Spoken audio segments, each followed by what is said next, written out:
Scan now. Meet Sovi, your new AI study buddy.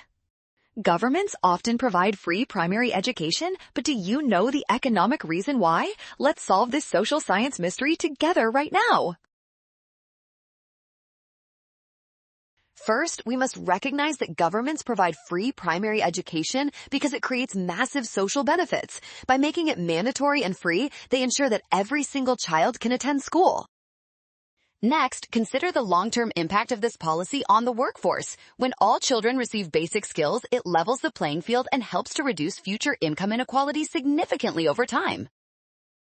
While education generates positive externalities, the primary goal here is social equity. That makes option B our winner. You nailed this tricky concept. Well done! Scan the code. You can learn better with Sovi. Avoid the rush and watch signs. Trust given facts and check steps.